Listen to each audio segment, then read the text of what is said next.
सर्वांना हरिओम. शुकासारिखे पूर्ण वैराग्य जाचे, वसिष्ठापरी ज्ञान योगेश्वराचे. कवी वाल्मिका सारिखा मान्य ऐसा, नमस्कार माझा सद्गुरु रामदासा. श्रीमद दासबोध. आजपासून आपण दशक 19वा अभ्यास सुरू करतो आहोत. या 19व्या दशकाचे नाव आहे शिकवण. यामध्ये आपण आज समास पहिला शिकणार आहोत. या पहिल्या समासाचे नाव आहे लेखन क्रिया निरूपण. हा संपूर्ण दशक म्हणजे लोकसंग्रह करू इच्छिणाऱ्या नेत्याची भगवद्गीता आहे असे म्हणणे अतिशयोक्ती होणार नाही. महंत किंवा निस्पृह पुरुष हा श्री समर्थांचा समाज नेता होय.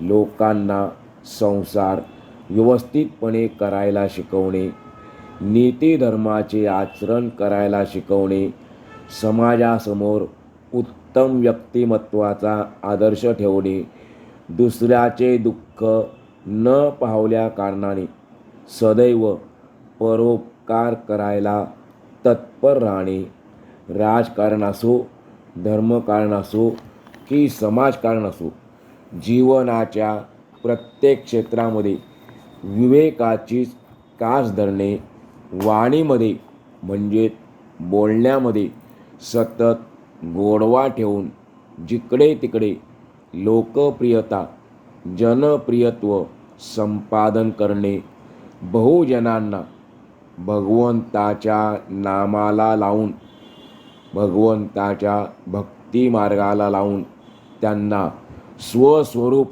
सन्मुख बनवणे, एकांत व लोकांत यांचा समतोलपणा राखून आपल्या हातून घडणे शक्य असणारे सर्व कार्य चटकन करून टाकणे, आपल्या सहवासात राहणाऱ्या माणसांमध्ये सुंदर असा बदल घडवून आणणे, अत्यंत निस्पृहपणाने वागणे, आत्मज्ञानाचा जिव्हाळा सतत ताजा ठेवणे यासारखे कितीतरी उत्तम गुण समाज नेत्याच्या अंगी असायला हवेत.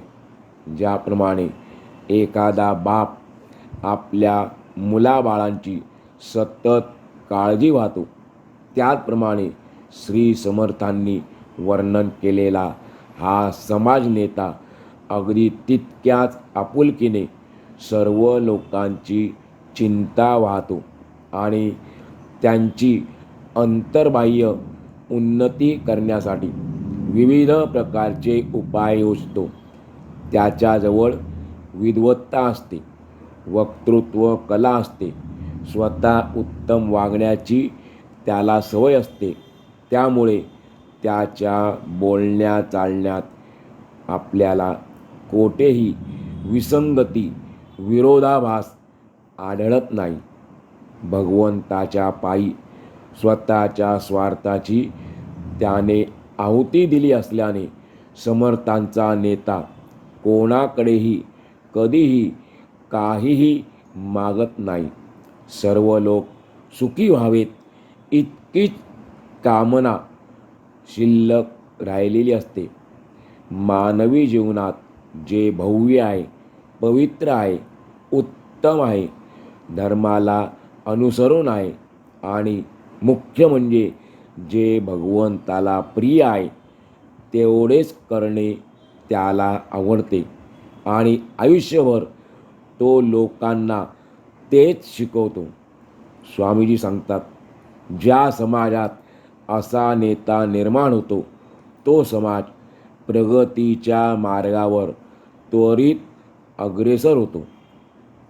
दासबोधात लोकसंग्रहाच्या कलेचे वर्णन करणारी लोकप्रिय सुवचने ठिकठिकाणी विखुरलेली आहेत, परंतु या दशकामधील सुवचने जितकी मराठी लोकांच्या तोंडी बसली आहेत तितकी इतर नाहीत. ती सुवचने कोणती आहेत ती आपण आता ऐकूया. समर्थ सांगतात, काया बहुत कष्ट व्हावी, उत्कट कीर्ती उरवावी, चटक लावणी सोडावी काही एक. जगामध्ये जगमित्र, जिव्हेपासी आहे सूत्र, कोठे तरी सत्पात्र शोधून काढावे.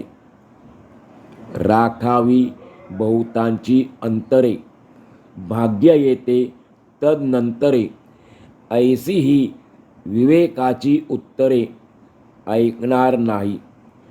तो परोपकार करिताची गेला, तो पाहिजे ज्याला त्याला, मग काय उणे तयाला भूमंडळी. दुसऱ्याच्या दुःखे दुखवे, दुसऱ्याच्या सुखे सुखावे, आवघेची सुखी असावे ऐसी वासना. उत्कट भव्य तेची घ्यावे, मळमळीत अवघेची टाकावे, निस्पृहपणे विख्यात व्हावे भूमंडळी. तस्मात लौकिकी वर्तता नये, त्यास महंती कामा नये. परम साधनाचा उपाये श्रवण करून बैसावे, अभ्यासे प्रगट व्हावे. नाहीतरी झाकोनी असावे, प्रगट होऊन नासावे हे बरे नव्हे. आपणास उपाधी मुळीच नाही, ऋणानुबंधे मिळाले सर्वही, आल्या गेल्याची क्षिती नाही ऐसे झाले पाहिजे.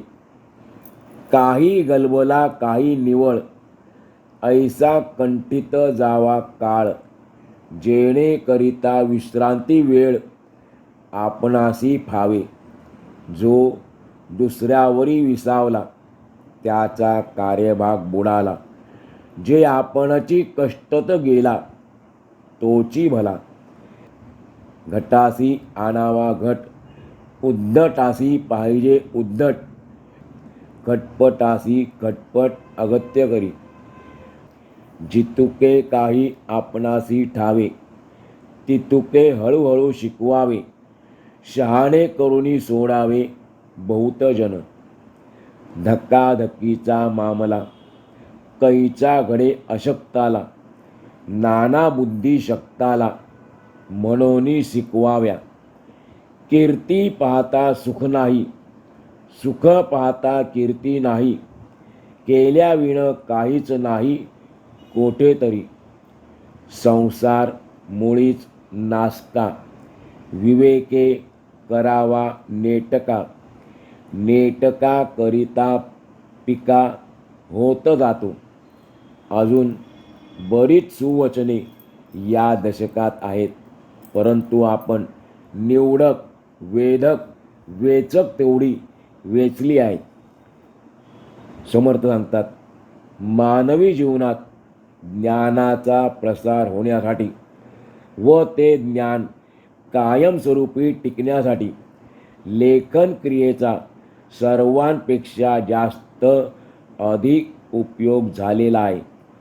जोपर्यंत छापण्याची कला अवगत नव्हती तोपर्यंत सारे ग्रंथ हाताने लिहून काढावे लागत. अर्थात त्या काळी, समर्थांच्या काळी, ग्रंथलेखकाला, ताडपत्राला, कागदाला, शाईला, लेखणीला फार महत्त्व होते. हे बरोबरच आहे. ज्या लेखकाचे हस्ताक्षर सुंदर, वळणदार आहे, त्याच्या हातचे ग्रंथ पुष्कळ विकले जात असत. श्री समर्थांचे काळापर्यंत भारतीय समाजात ग्रंथलेखनाचे काम ब्राह्मणांकडे असे. ग्रंथांच्या प्रती करून ज्ञानाचा प्रसार करण्याची जबाबदारी त्यांच्यावर होती. उत्तम कागद, उत्तम शाई, उत्तम अक्षर, उत्तम बहिरंग असलेले ग्रंथ लोकांपुढे ठेवणाऱ्यांना समाजात विशेष मान्यता होती. ही दृष्टी ठेवून या लेखन क्रिया निरूपण नावाच्या समासाकडे आपण पाहिले पाहिजे. स्वामीजींना लेखन वाचनाची प्रचंड आवड होती. ग्रंथसंग्रह करणे त्यांना आवडत होते. म्हणून अक्षर कसे असावे, ग्रंथ कसा लिहून काढावा, कागद कसा तयार करावा, ओळी कशा आखाव्या, शाई कशी आणि कोणती वापरावी, ग्रंथामध्ये चित्रे कोणती घालावी, बोल कसे तयार करावे इत्यादी गोष्टी थोडक्यात पण स्पष्टपणे समर्थांनी येथे सांगितले आहेत. सध्याच्या ग्रंथयुगात छापण्याच्या कलेमध्ये विशेष विलक्षण प्रगती झाल्यामुळे त्या गोष्टीचे महत्त्व तितकेसे उरले नाही. तरी पण सुशिक्षितांचे अक्षर सुंदर, स्पष्ट आणि वळणदार असावे या गोष्टीला आज देखील किंमत आहे, यात शंकाच नाही. प्रत्येकाचे अक्षर हे त्याच्या स्वभावाची ओळख असते. म्हणून स्वामीजी म्हणतात, सुंदर व वळणदार अक्षर हाच खरा दागिना आहे. ब्राह्मणाने बाळबोध अक्षर घोटून घोटून सुंदर करावे. ते अक्षर पाहून चतुरांना समाधान वाटले पाहिजे. अक्षर वाटोळे म्हणजे गोलाकार, मोकळे व सरळ असावे. ते काळ्या शाईने लिहिलेले असावे. काळे कुळकुळीत दिसावे अशा ओळी असाव्यात. ओळी अशा दिसल्या पाहिजेत की जणू काही त्या मोत्यांच्या माळात आहेत. प्रत्येक अक्षर नीट लिहिलेले असावे. प्रत्येक शब्दात सारखेच अंतर असावे, म्हणजे समान अंतरावर प्रत्येक शब्द असला पाहिजे.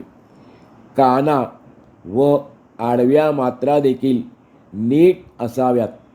त्याचप्रमाणे रफार व वेलांट्या नीटच पाहिजेत. ग्रंथ आरंभ करताना पहिल्या अक्षराचे जे वळण आहे तेच वळण ग्रंथ संपेपर्यंत असावे. ग्रंथ एकाच टाकाने लिहिलेला आहे असे वाटले पाहिजे. समर्थांच्या काळात आजकालसारखी पेन नव्हती. त्यावेळेला टाक होता आणि त्यामुळे इथे म्हटलेलं आहे, ग्रंथ एका टाकाने लिहिलेला आहे असे वाटले पाहिजे. ग्रंथातील अक्षरांचा काळेपणा, टाकाचा टणकपणा आणि अक्षरांची वळणे ही सुरुवातीपासून शेवटपर्यंत एकसारखीच असावीत. ओळीला ओळ चिकटू देऊ नये. रफाराने मात्रेचा छंद करू नये. उदाहरणार्थ, सूर्याचे मध्ये या अक्षरावरील रफार आणि च अक्षरावरील मात्रा दोन्ही सुट्टे सुट्टे दिसले पाहिजे. दोन्ही एकमेकात जाणार नाहीत याची काळजी घ्यावी. अक्षरांच्या खालच्या ओळीला स्पर्श होऊ देऊ नये. आपले अक्षर लांबट असू नये. ते वर्तुळाकार म्हणजे गोलाकार असावे. पानावर शिशाने, पेन्सिलच्या असतो ते शिसे, पानावर शिसाने ओळी आखता आल्या पाहिजेत. सर्व ओळींच्या मधील अंतर अगदी एकसारखे असले पाहिजे. ओळी दूर किंवा जवळ नसाव्या. कोठे शोध घ्यायचा असेल तर अडचण पडू नये. लिहिण्यामध्ये शोधूनही चूक सापडता कामा नये. लेखकाने लिहिताना हेळसांड केली आहे असे कधी घडू नये. जो वयाने लहान आहे त्याचे अक्षर सुंदर पाहिजे. त्याने फार जपून लिहावे. आपण लिहिलेले लोकांना पाहण्याचा वाचण्याचा मोह होईल असे लिहावे. तरुणपणी फार बारीक अक्षर लिहिलेले चालेल, पण म्हातारपणी ते उपयोगी पडत नाही. म्हणून मध्यम आकाराचे अक्षर काढण्याची सवय करावी. आपण जे लिहितो त्याच्या भोवती मोकळी जागा सोडावी. मध्ये छान स्पष्ट आणि ठसठशीत लिहावे. कालांतराने जरी ग्रंथ झडला खिळखिळा झाला तरी अक्षरे सुरक्षित राहावी. अशा रीतीने ग्रंथ जपून लिहावा. लोकांना त्याचा हेवा वाटला पाहिजे. इतका सुंदर ग्रंथ लिहिणारा पुरुष कोण आहे, त्याला एकदा तरी पाहावा असेच सर्वांना वाटले पाहिजे. ग्रंथ लिहून देण्यामध्ये आपले शरीर खूप झिजवावे. आपल्या मागे मृत्यूनंतर आपली उत्तम कीर्ती राहील असेच वागावे. लोकांना आपल्याबद्दल उत्कंठा वाटेल असे आपले वर्तन असले पाहिजे. स्वामीजी सांगतात, लेखनासाठी चांगला घट्ट कागद आणावा. तो काळजीपूर्वक नीट खडावा. त्याच्यावर लिहिण्यासाठी लागणारे नाना प्रकारचे साहित्य आपल्या जवळच असावे. सुऱ्या, कात्र्या, समास, खळ लावायचा ब्रश, घोटा, चाकूला आणि सुरीला धार करण्याचे सुरेख रंगांचे दगड या सर्व वस्तू नीट बघून घ्याव्या. कागद गुळगुळीत करण्यासाठी त्याला खळ लावावी. कागद घोटण्यासाठी लाकडाचा घोटा वापरावा. यासारख्या साधनाने कागदाला खळ लावावी. चाकू, कात्री व सुरीला धार लावण्याचे सहाणे सारखे रंगीत दगड मिळून ते आपण प्राप्त करून घ्यावे. त्यापैकी जे घट्ट व सरळ असतील ते वापरायला घ्यावे. अनेक प्रकारचे अनेक रंगांचे बोरू जवळ ठेवावेत. बोराची टोके तोडण्यासाठी अनेक प्रकारच्या टाक तोडणी असाव्या. अनेक प्रकारच्या ओळी आखण्याच्या पट्ट्या असाव्यात किंवा रूळ असावेत. लिहिलेला ग्रंथ सुंदर आकर्षक दिसावा यासाठी अनेक चित्रे काढावी व कलाकुसर करावी. वजनासाठी शिशाच्या गोळ्या ठेवाव्या. हिंगूळ आपल्या संग्रही ठेवावे. वाळलेला अळता पाहून जवळ ठेवावा. निरनिराळ्या शाईचे सोपे मिळवून वाळवावे आणि संग्रही ठेवावे. हिंगूळ म्हणजे एक लाल रंगाचा पदार्थ आहे. पारा, गंधक व लाख यांच्या मिश्रणापासून तो तयार केला जातो. ग्रंथाचा आरंभ, शेवट आणि ग्रंथातील आकडे यावर तो हिंगूळ वापरावा. आळीता म्हणजे कापसाचा वाळवलेला रंगीत बोळा.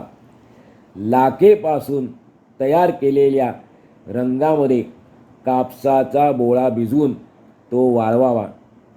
जरूर लागेल तेव्हा, आवश्यक असेल तेव्हा पाण्यात टाकला की तांबडी शाई तयार होते. सोपा म्हणजे शाईत बुडवून ठेवलेली चिंदी. पूर्वी निरनिराळ्या रंगांच्या शाईमध्ये चिंध्या भिजवून आणि त्या वाळवून जवळ ठेवीत असत. निरनिराळ्या शाईंची संग्रह करण्याची पद्धत होती. ग्रंथ लिहून पूर्ण झाला की शेवटी इतिश्री असे लिहावे. सुरत किंवा मलबार बंदरातून आलेल्या उत्तम प्रतीच्या सागवानाच्या फळ्या घोटून घोटून समान व गुळगुळीत कराव्या. त्याच्यावर उत्तम प्रकारची चित्रे काढावीत. ग्रंथ लिहून झाल्यावर तो चांगल्या तऱ्हेने बांधून ठेवणे अत्यावश्यक आहे. त्यासाठी अनेक प्रकारचे गोफ किंवा रेशमाचे विणलेले दोर, ग्रंथ बांधण्यासाठी अनेक प्रकारची वस्त्रे, शेंद्री रंगाचे मेण कापड, पेट्या, कुलपे वगैरे ग्रंथ जपून ठेवण्याची साधने संग्रही असावीत. त्या काळी पुस्तके बांधून घेण्याची पद्धत नव्हती. सगळी पाने सुट्टी मोकळी असत. शिवाय ग्रंथ कपाटात न ठेवता पेट्यांमध्ये ठेवीत. अशी त्या काळची ग्रंथलेखनाची लेखन क्रिया होती, लेखन पद्धत होती.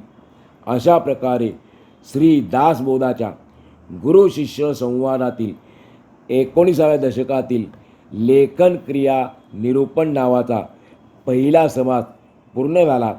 आज आपण या ठिकाणी आजचा पूर्ण करूया.